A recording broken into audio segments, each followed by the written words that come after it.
কাউরে ভয় করে না, ডরানোর টান নেই তো। আমি স্বাধীন দেশের স্বাধীন নাগরিক, এক আল্লাহর গোলাম, আমি কাউকে ভয় করার দরকার আছে?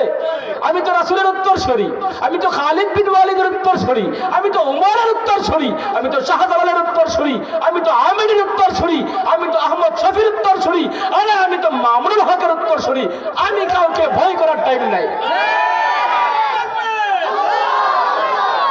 দিন ইসলাম, দিন ইসলাম জিন্দাবাদ, জিন্দাবাদ। কোরআনের আলো আল হাদিসের আলো এই জায়গায় আল হামিদি সাহেব জিন্দাবাদ, জিন্দাবাদ। হামিদি সাহেব, হামিদি সাহেব জিন্দাবাদ, জিন্দাবাদ। আসলে নিচে একটা চলে গেছে অন্যদিকে, কারণ দেখতেছি চোখের সামনে, আর সহ্য হইতেছে না। নবীর ওয়ারিস, ইন্নাল উলামা ওয়ারাসাতুল আম্বিয়া, উলামা একরাম নবীর উত্তরসূরি, ওদেরকে কষ্ট দিতেছে, সহ্য হয়? আপনারা দেখেন না, সহ্য করেন কিভাবে? একটা আলেম, জাতির রাহবার, তার হাতের মধ্যে পায়ের মধ্যে ডান্ডা বেরি, যে লোকটা স্বাধীনভাবে উন্মুক্ত বাংলার আনাচে কানাচে খোলা ময়দানগুলিতে গরম বক্তব্য দিত, ভাষণ দিত জাতির লক্ষ্যে, এই লোকগুলাকে বন্দী করে রাখছে। কত বড় খারাপের খারাপ। মুফাসসিরে কুরআন, যিনি মাহারিফুল কুরআন লিখেছেন, নাম বললে তো আবার আমাকে গ্রেফতার করবে। আপনারা বুঝতেছেন তো কার কথা বলতেছি? আমার জন্মের আগে আমি ওদেরকে বয়ান শুনি, যখন আমার জন্ম হয় নাই তখন থেকে ওরা ওয়াজ করে। যেই সময় শুধু দুইজনের বয়ান চলতো, হাবিবুর রহমান যুক্তিবাদী আর ওনার বয়ান চলতো, ওই মুফাসসিরের বয়ান চলতো। ওনার তাফসীর এত ভালো লাগতো, আমি যে সময় মাদ্রাসায় পড়ি ওনার তাফসীর শুনতাম, শুনে শুনে প্র্যাকটিস করতাম নিজে নিজে। নুরানির ছাত্রদেরকে বসায় রাখতাম, তোরা যে চকলেট দিব তোরা শুন বসে বসে।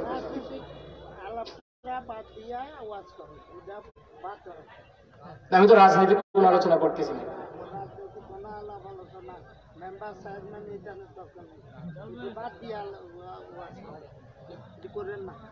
আমি তো কোরআন এবং হাদিসের প্রাসঙ্গিক আলোচনা করতেছি। আপনাদের সমস্যা হইতেছে? আপনাদের মনে কোনো কষ্ট আছে? আমি রাজনীতি কোন আলোচনা করেছি এখানে? সমাজের বাস্তব চিত্র আমি তুলে ধরতেছি না, এটা আমার তুলে ধরতে হবে।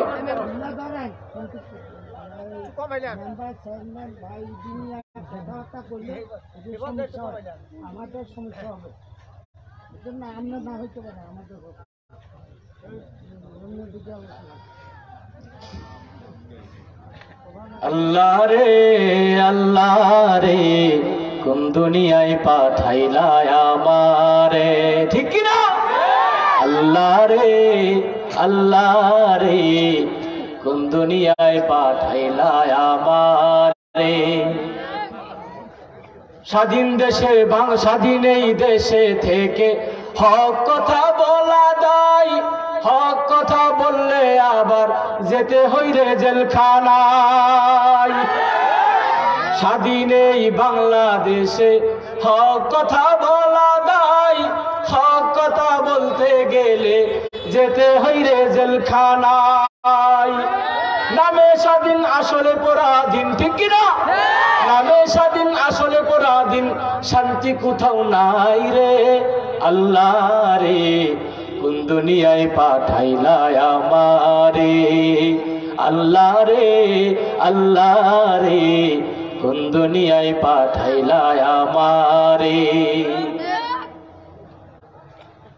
আল্লাহ পাক রব্বুল আলামিন কি বলছেন? কুল ইন কুনতুম তুহিব্বুনাল্লাহ ফাত্তাবিউনি ইউহিব্বুকুমুল্লাহ ওয়া ইয়াগফির লাকুম যুনুবাকুম ওয়াল্লাহু গফুরুর রহিম।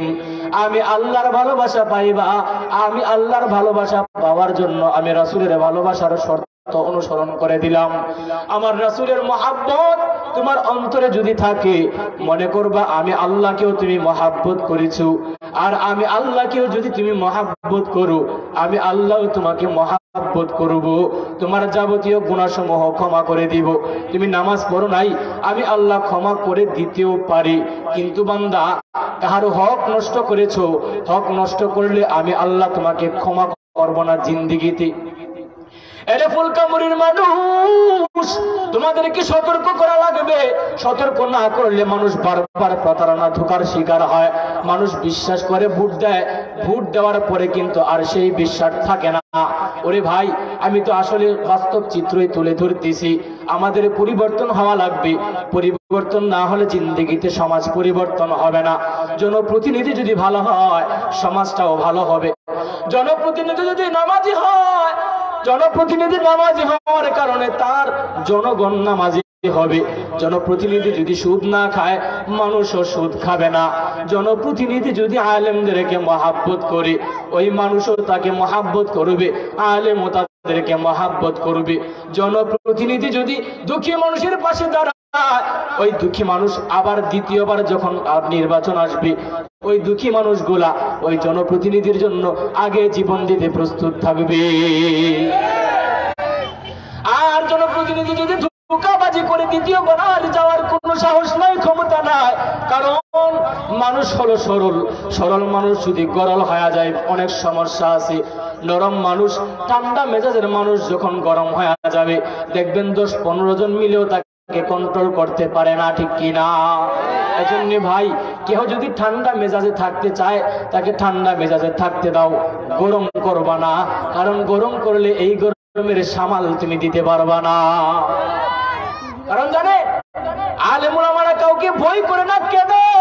ওদের পিছনে আমার মালিকের স্বয়ং কুদরতি হাত আছে। সুবহানাল্লাহ বলে। আল্লাহ পাক রব্বুল আলামিন আলেমদেরকে এত মর্যাদা সম্মান দান করেছি, যেই সম্মান পৃথিবীর মধ্যে খোলা আকাশের নিচে জমিনের উপরে আর কাউকে দান করে নাই। ও ভাই, আল্লাহর ভালোবাসা তো পাবো। আল্লাহর ভালোবাসা পাওয়ার জন্য রাসূলের অনুসরণ করতে হবে।